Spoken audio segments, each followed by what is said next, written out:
کہ یہ بروز قیامت تمہارے لیے نور ہوگا۔ صلو علی الحبیب صلی اللہ تعالی علی محمد صلی اللہ تعالی علیہ وسلم۔ محترم سامعین کرام، جب فرعون نے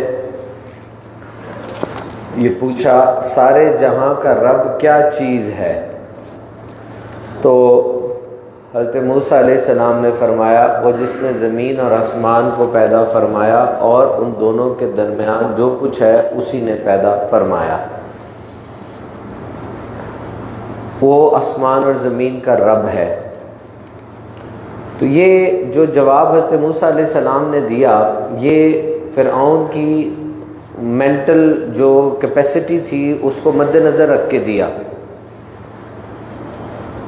حضرت عبداللہ ابن عباس فرماتے ہیں ہمیں حکم دیا گیا کہ ہم لوگوں سے ان کی عقلوں کے مطابق کلام کریں۔ So this is the best style of communication. When you speak, do consider your audience. آپ کی آڈینس کون سی ہے اس کے مطابق آپ کلام کریں۔ باہر آواز آ رہی ہے باہر، تاکہ ان کو سمجھ تو آئے آپ کیا بات کر رہے ہیں۔ اب اللہ رب العزت کی ذات پہ دلیل دینی ہے، فرعون ہے، اپنے آپ کو خود خدا کہتا ہے، تو یہ بات آپ نے فرمائی کہ جو آسمانوں اور زمینوں کا رب ہے اور جو کچھ اس کے درمیان میں ہے اس کا رب ہے، یعنی each and every thing which you can imagine, he is the almighty one, یہ ان سب کا رب ہے۔ یاد رکھیں اللہ رب العزت کی ذات پہ جو دلائل ہے وہ انسان اگر گو تھرو کرے، اول تو یہ یاد رکھے ہم بغیر کسی دلیل کے رب پر ایمان لائے کہ وہ رب ہے، لیکن جدید سائنس جیسے جیسے آگے بڑھتی چلی جا رہی ہے یہ ہمیں اندازہ ہو رہا ہے۔ آسان سی بات ایک دیکھیں، جس طرح حضرت موسیٰ علیہ السلام نے بھی اس کی عقل کے مطابق کلام فرمایا۔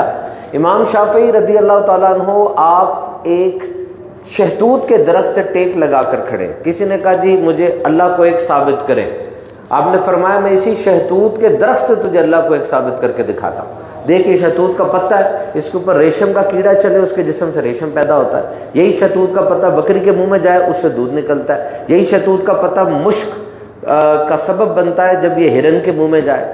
اب ایک ان پٹ ہے تو ایک ہی آؤٹ پٹ ہونا چاہیے، وہ کون ہے جو اس کو ہرن کے منہ میں ڈال کے دودھ نکال رہا ہے اور بکری کے منہ میں ڈال کے دودھ نکال رہا ہے، ہرن کے منہ میں ڈال کے مشک نکال رہا ہے؟ وہ رب تعالیٰ کی ذات ہے۔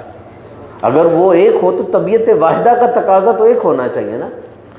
Now in this 2023 when people are aiming for the moon again، اور جب آپ دیکھتے ہیں کہ اسپیس سائنس اور ایسٹرو فزکس اتنی ترقی کر گئی ہے، یہ دیکھیں دنیا اور یہ پوری یونیورس کے اندر جتنے بھی سیارے اور جتنی بھی ہیونلی باڈیز ہیں ان کے درمیان ایک خاص کنیکشن ہے جس نے ان کو جوڑا ہوا ہے۔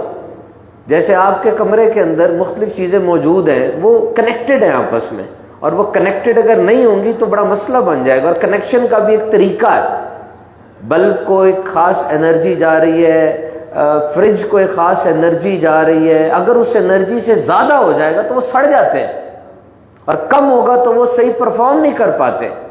Similar is the case here, یہ سارے سیارے، سورج، چاند وغیرہ، ان سب کے درمیان ایک خاص بانڈنگ ہے، اور سائنس کے مطابق اگر یہ تھوڑی سی کم ہو جائے نا تو یہ گر جائیں ایک دم سے سارے، اور اگر زیادہ ہو جائے یہ ایک دوسرے کے اندر گھس جائے جا کے سارے۔ مجھے بتائیں اتنی بڑے نظام کے اندر اس انرجی فیلڈ کو کوئی نہ کوئی تو مینج کر رہا ہے۔ آپ کے گھر کا بریکر خراب ہو جائے تو ساری بجلی تباہ ہو جاتی ہے، چھوٹا سا کمرہ ہے، اور یہ اتنے بڑے بڑے سیارے جو انسان کی سوچ میں بھی نہیں آ سکتے۔ There is a force and there is someone who is managing that force۔ تو حضرت موسیٰ علیہ السلام نے پھر اس کو دلیل دی اور کہا وہ جو مشرق اور مغرب اور جو کچھ اس کے درمیان ہے وہ سب کا رب ہے، کیونکہ بظاہر تجھے یہی نظر آ رہا ہے کہ مشرق سے سورج نکلتا ہے، پورا سفر کرتا ہے اور مغرب میں غروب ہو جاتا ہے، تو بس مشرق اور مغرب اور اس کے درمیان ہی سارا کچھ ہے، تو وہ اس کا بھی رب ہے۔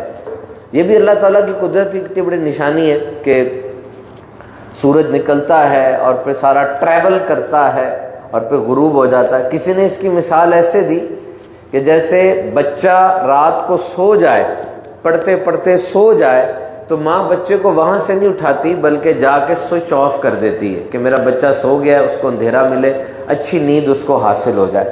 اسی طرح سارا دن گزرتا ہے، بندہ محنت کرتا ہے، ایگزرشن کرتا ہے، رب تعالیٰ ماں سے کتنا گنا زیادہ پیار کرتا ہے، تو اس کی لائٹ کا سوئچ بھی آف ہو جاتا ہے، وہ سورج کو گرا دیتا ہے کہ اب یہ تیرے سونے کا ٹائم ہے. Try to be natural, try to synchronize یور سیلف ود دا نیچرل ردم. اسے انگلش میں کہتے ہیں سرکیڈین ردم. یہ ہر ایک کے اندر ہوتا ہے. ایک تو باہر کا دن رات ہوتا ہے نا، باہر کا دن رات ہوتا ہے کہ جسم کے اندر کا بھی دن رات ہوتا ہے. کچھ لوگوں کی رات ہوتی نہیں ہے جب دنیا میں رات ہو جاتی ہے، کیونکہ وہ سافٹ ویئر انجینئر ہیں اور امریکہ میں صبح ہے تو ان کی صبح ہو جاتی ہے، وہ رات کی جاب کرتے ہیں. تو یہ سنکرونائز کرنے کا فرمایا گیا. تو یو سنکرونائز یور سیلف. آگے اب موسیٰ علیہ السلام نے بڑی زبردست دلیلیں دے دی ہیں اس کو، اور فرعون اب اس کا رویہ سخت ہو گیا ہے. وہ کہتا ہے کہ اے موسیٰ میں تجھے جیل میں ڈال دوں گا، قید میں ڈال دوں گا. اس کی قید جو تھی اس کو قتل سے بدتر کہا جاتا تھا، کیونکہ بہت گہرا گڑھا تھا، یہ اس میں قیدیوں کو پھینک دیتا تھا، اور اب وہاں پہ نہ آواز آتی تھی نہ کچھ سنائی دیتا تھا. پھر فرمایا میں تیرے پاس کوئی روشن چیز نہ ہوں. These are the divine science. یہ وہ نشانیاں ہیں جنہیں معجزہ کہا جاتا ہے. کیا میں تیرے پاس کوئی روشن چیز لاؤں؟ اب اس کے پاس تقریباً 500 شخص زیوروں سے آراستہ بیٹھے، جو اس کے سردار ہیں، مشیر ہیں. Now just imagine this scenario. 500 لوگ بیٹھے ہوئے. یہاں پر وزیر اعظم صاحب کے ساتھ کچھ مشیر بیٹھے ہوں، تصویر لگ جاتی ہے کہ جی اتنا پرابلم کر رہے ہیں، سارا کچھ کر رہے ہیں، اور ادھر دیکھیں 500 مشیر زیورات سے آراستہ اپنے حساب سے ڈیکوریشن میں بیٹھے ہوئے ہیں. اور موسیٰ علیہ السلام فرما رہے ہیں should I give you the divine signs. اب موقع آ گیا ہے کہ تجھے نشانیاں دکھائی جائیں.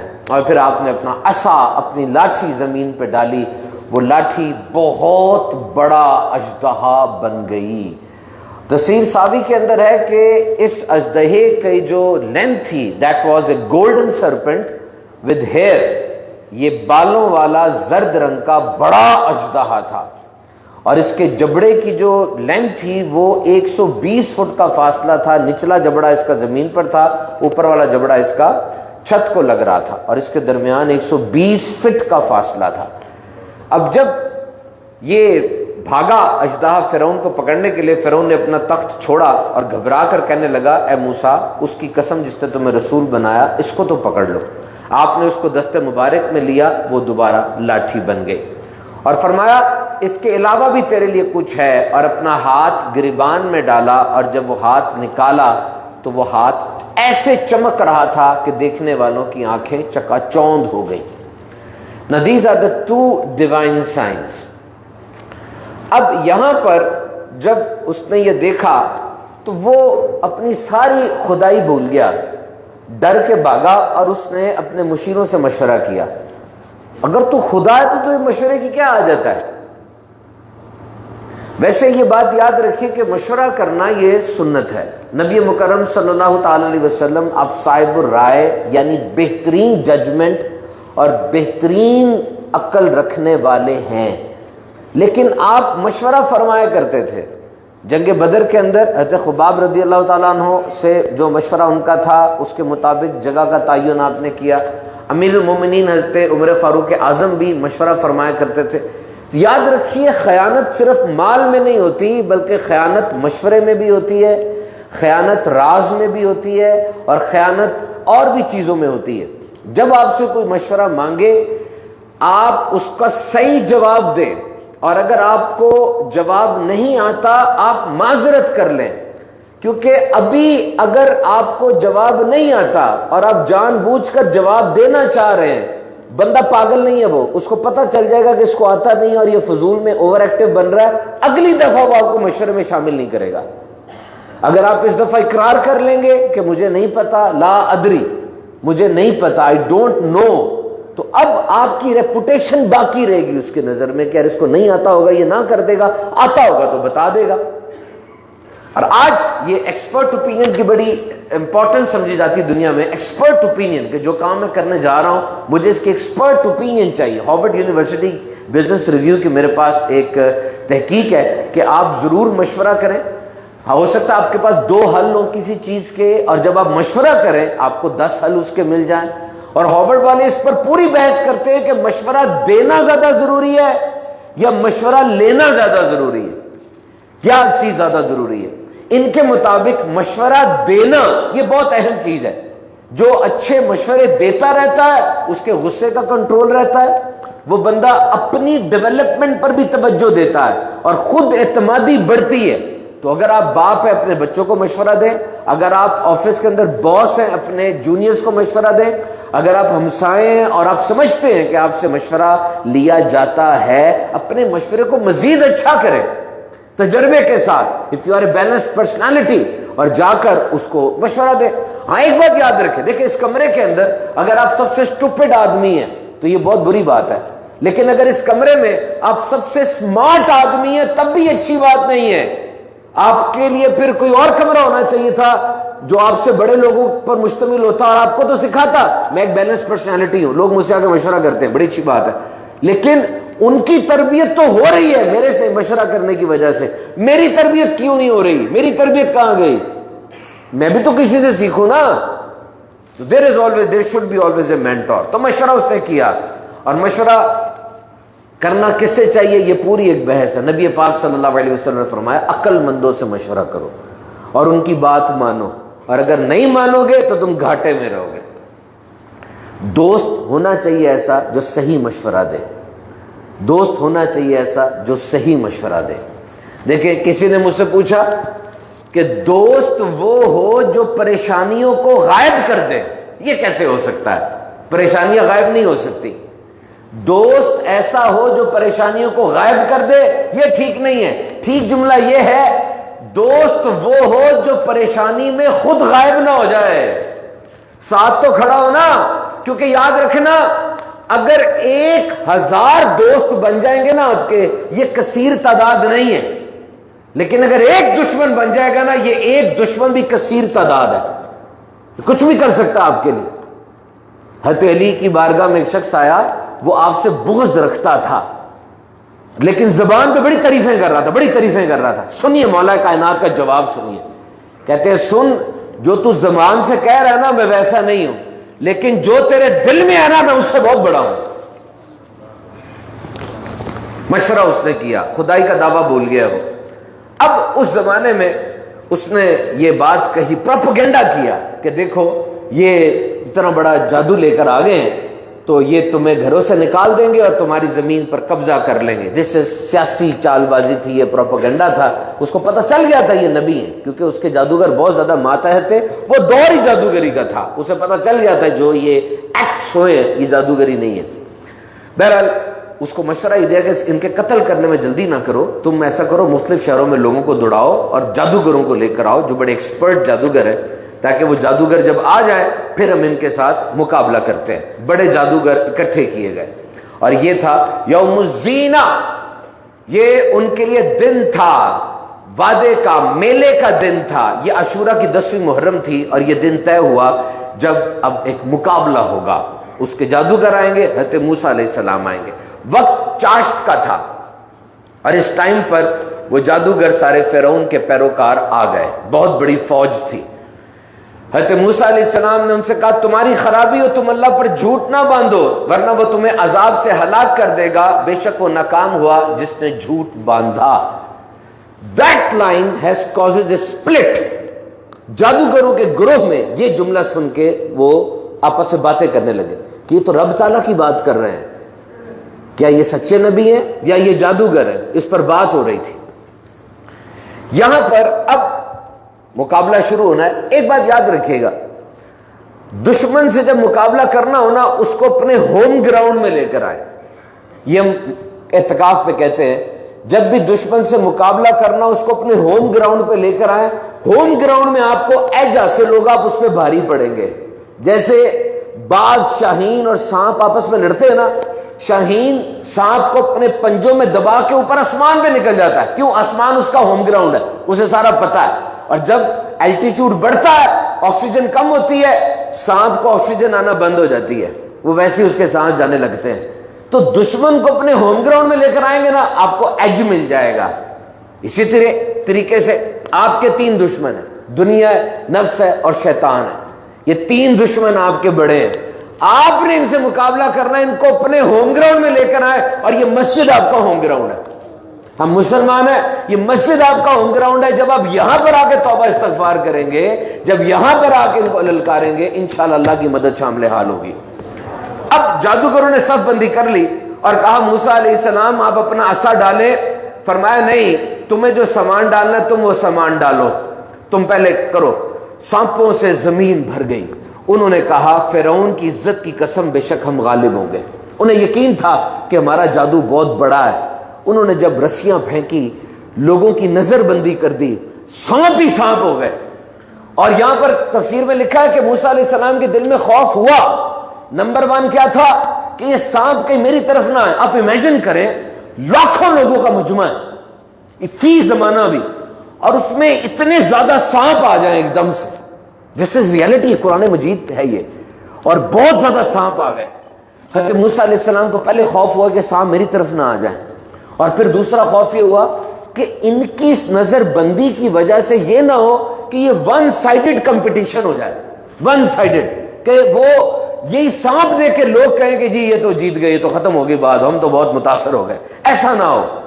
اب یاد رکھیں یہاں پر جب مقابلہ ہوتا ہے نا، you need to be very vigilant and motivated. It's your motivation. Your dream must be strong enough to pull you. Your dream must be strong enough to overcome the possible obstacles and hindrances. آپ کا خواب، آپ کا جذبہ اتنا بڑا ہونا چاہیے کہ سفر میں جتنی مشکلات آنی ہے نا، آپ کا جذبہ اس پر حاوی ہو جائے. And your dream must enable you to see in the future. آپ کا خواب ایسا ہو کہ آپ کو مستقبل میں نظر آئے. ابھی آپ رستے میں ہیں لیکن آپ کو نظر آئے کہ آپ وکٹری سٹینڈ پر کھڑے ہیں اور آپ کو میڈل پہنایا جا رہا ہے.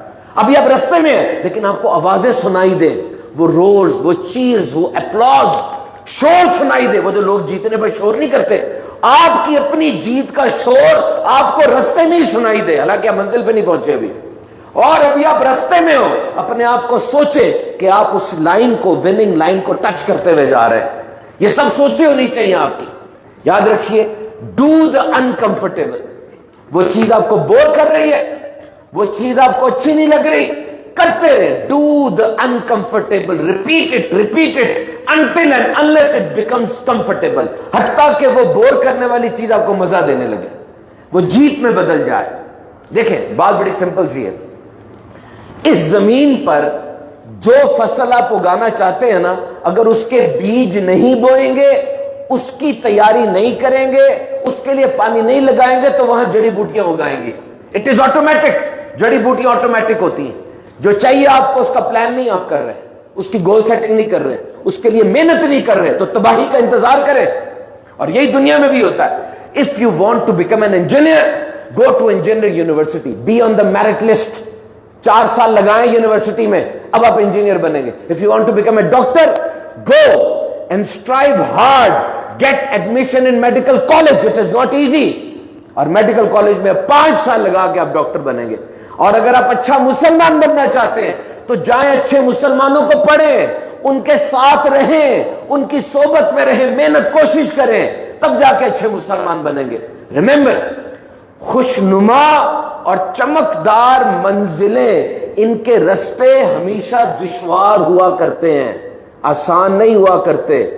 جلدی ریوارڈ نہ مانگنا، انسٹنٹ گریٹیفیکیشن کہ جو کیا فوراً اس کا نتیجہ مل جائے، ایسا نہیں ہوتا. پورا سفر طے کرنا پڑتا ہے، ساری ہارڈ شپس دیکھنی پڑتی ہے. یہ اصول ہے.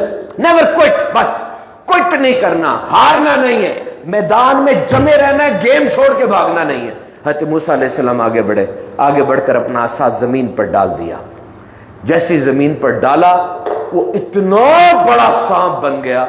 لوگ ڈر کے پیچھے ہٹے.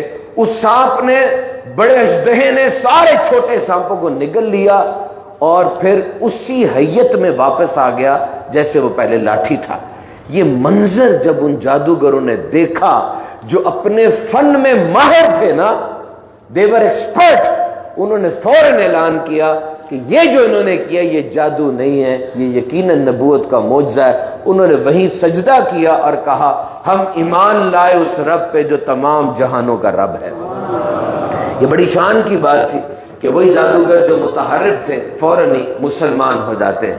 فرعون نے جادوگروں کو دھمکیاں دی کہ تم نہیں. This was the second propaganda. یہ سیکنڈ پروپیگنڈا فرعون کر رہا ہے. اسے دھمکیاں دی, تم تو پہلے ملے ہوئے تھے ان کے ساتھ, تم نے مجھے دھوکہ دیا ہے, میں تمہیں کھجور کے تنوں پر پھانسی دوں گا اور تمہارا ایک طرف کا ہاتھ اور ایک طرف کا تمہارا پاؤں کاٹ دوں گا. اس نے ان کو تھریٹ کیا, ڈرایا تاکہ ایمان ان کا متزلزل ہو سکے. اتنی اس نے ڈینجرس تقریر کی, ایسے الفاظ بولے. اچھا یہاں پر ایک اور بات بھی شامل ہوتی ہے کہ انہوں نے ایک جملہ کہا ہے. ایک واقعہ ہوا اور اس واقعے کے بعد انہوں نے اسلام قبول کر لیا.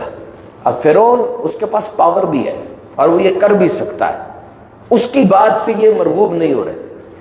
یہاں پر قرآن مجید کی تفسیر میں یہ بھی لکھا ہے کہ فرعون نے ان جادوگروں کو در حقیقت مجبور کیا تھا کہ وہ موسیٰ علیہ السلام کے مقابلے میں آئیں. وہ خود مقابلے میں نہیں آنا چاہتے تھے, اور ظاہری بات ہے جو بادشاہ وقت کہے گا وہی ہوگا. اور پھر کیا ہوا, کہتے موسیٰ علیہ السلام کو انہوں نے یہ بھی کہا تھا فرعون سے کہ ہم انہیں سوتا ہوا دیکھنا چاہتے ہیں کہ یہ سو رہے ہوں, اور ایسی سیٹنگ بنائی گئی تھی. انہوں نے دیکھا تھا کہ موسیٰ علیہ السلام سو رہے ہیں اور یہی لاٹھی یہی عصا ان کی رکھوالی کر رہا ہے. اور انہوں نے اس وقت بھی کہا تھا کہ جادوگروں کا جادو جو ہے نا سوتے وقت نہیں چلتا, اگر یہ سو رہے ہیں اور لاٹھی حفاظت کر رہی ہے تو یہ جادو نہیں ہے. یعنی ان کا ایمان تھا اور وہ الفاظ سے متاثر نہیں ہوئے اتنی تھریٹ سے. انہوں نے کہا کہ ہم ایمان لا چکے ہیں. اور یہاں پر دیکھیں نبی کی صحبت کا اثر دیکھیں, سیکنڈوں کے اندر ایمان بھی ملا, صحابیت بھی ملی اور شہادت بھی مل گئی. شہادت ہوئی کہ نہیں ہوئی اس پہ اختلاف ہے, لیکن یہ ہے آپ بھی الفاظ پہ زیادہ غور نہ کیا کریں. کیوں کہا, کس نے کہا, کس انداز سے کہا. میری تو عزت ہی تار تار ہو گئی, مجھے بڑی بے عزتی فیل ہو رہی ہے, مجھے اچھا نہیں لگا, مجھے الفاظ نہیں بھول رہے. ان باتوں سے باہر نکل آئے. یہ دنیا ہے, یہ زندگی ہے. بہت سے الفاظ بولے جاتے ہیں اور بہت سے الفاظ سہنے بھی پڑتے ہیں, اور بہت سے الفاظ کے بہت سے مطلب بھی ہوتے ہیں. اگر آپ ان ساروں کو اکٹھا کر کے جمع کر کے کوئی ایک مطلب نکالنا چاہیں گے نا تو زندگی نہیں گزرنی. یہ دو چیزیں یاد رکھیں, اگنور اینڈ ایڈجسٹ. نظر انداز کریں, آسان نہیں ہے مجھے پتا ہے, یہ ہنر ہے اور ہنر بار بار پریکٹس کرنے سے آتا ہے, لیکن سکون کا رستہ یہ ایک ہی ہے نا. تو یہ جملہ لے لیں میرا, جل کر کباب بننے سے بہتر ہے کہ کھل کر گلاب بن جائیں. الفاظ کا اپنے اوپر اثر نہ ہونے دیں. معجزہ دکھایا موسیٰ علیہ السلام نے, جادوگروں نے ایمان قبول کر لیا. جب جادوگروں کا یہ واقعہ ہوا تو وہاں پر ایک اور واقعہ بھی ہوا کہ بی بی آسیہ رضی اللہ تعالیٰ عنہ جو کہ فرعون کی بیوی تھی, انہوں نے اس کے بعد فوراً اسلام قبول کر لیا. بی بی آسیہ رضی اللہ تعالیٰ عنہ جابر بادشاہ فرعون کی بیوی تھی, اور آپ کا گھر اس سے لنگر جاری رہتا, سخاوت آپ بہت کرتی تھی, اسی لیے آپ کو ام المساکین یعنی مسکینوں کی ماں کہا گیا. یہ وہ خاتون ہے کہ قیامت کے دن نبی پاک صلی اللہ علیہ وسلم کی زوجیت میں آئیں گی. یہ فرعون کی بیوی تھی, لیکن یہ فرعون کو پسند نہیں کرتی تھی اس کے ظلم کی وجہ سے, اور ان کے والد صاحب بھی پسند نہیں کرتے تھے. فرعون نے زبردستی شادی کی تھی, لیکن ایسا سیٹ اپ ہوا کہ فرعون کبھی ان کے قریب نہیں آ سکا تھا. ایک لے پالک بیٹی کا ذکر ملتا ہے, ہو سکتا ہے وہ لے پالک بیٹی ہو. ان کی ایک بہت بڑی خوبی یہ تھی کہ انہوں نے حضرت موسیٰ علیہ السلام کا نام رکھا تھا. قبطیوں کی زبان میں منہ کہتے ہیں پانی کو, سا کہتے ہیں درخت کو, تو موسیٰ نام انہوں نے رکھا تھا. اور جب انہوں نے اسلام قبول کر لیا تو اس وقت ان کے چاروں طرف جو ہے نا میخے لگا کے سولی پہ ان کو رکھ دیا گیا. اور پھر فرعون نے کہا کہ بڑی ایک چٹان لے کر آؤ اور ان کو دکھاؤ کہ تمہیں اس کے نیچے پیس کے مار دیں گے. اگر تو یہ ڈر جائیں تو سمجھ لو میری بیوی ہے, اگر یہ نہ ڈرے تو مار دو. اب جب وہ چٹان لائی گئی, حضرت آسیہ رضی اللہ تعالیٰ عنہ نے اللہ تعالیٰ سے دعا کی کہ اے اللہ مجھے دکھا میرے لیے کیا انعام ہے. تو اللہ تعالیٰ نے جنتی گھر ان کو دکھایا, اور جنتی گھر انہوں نے دیکھا تو اس حالت میں ان کی روح قبض کر لی گئی. اب جو پتھر ان پہ گرا تھا نا اس جسم پہ گرا تھا جس میں روح نہیں تھی. پتھر گرایا گیا اور فرمایا میرے آقا علیہ الصلوۃ والسلام نے جنت کی سردار 4 عورتیں ہیں، فاطمہ، آسیہ، ختیجہ اور مریم. ان 4 خواتین کو یہ جنت کا سردار کہا گیا. تو محترم سامعین کرام، اس کے بعد یہ واقعات چلتے ہیں. حضرت موسیٰ علیہ السلام کس انداز سے فرعون کے دربار میں پہنچتے ہیں اور پھر بنی اسرائیل کے اوپر کیسے عذابات آتے ہیں. انشاءاللہ عز و جل یہ عبرت سے بھرے قصے ہمارے ان بیانات میں جاری رہیں گے. آپ وقت پر آنے کی کوشش کیجئے.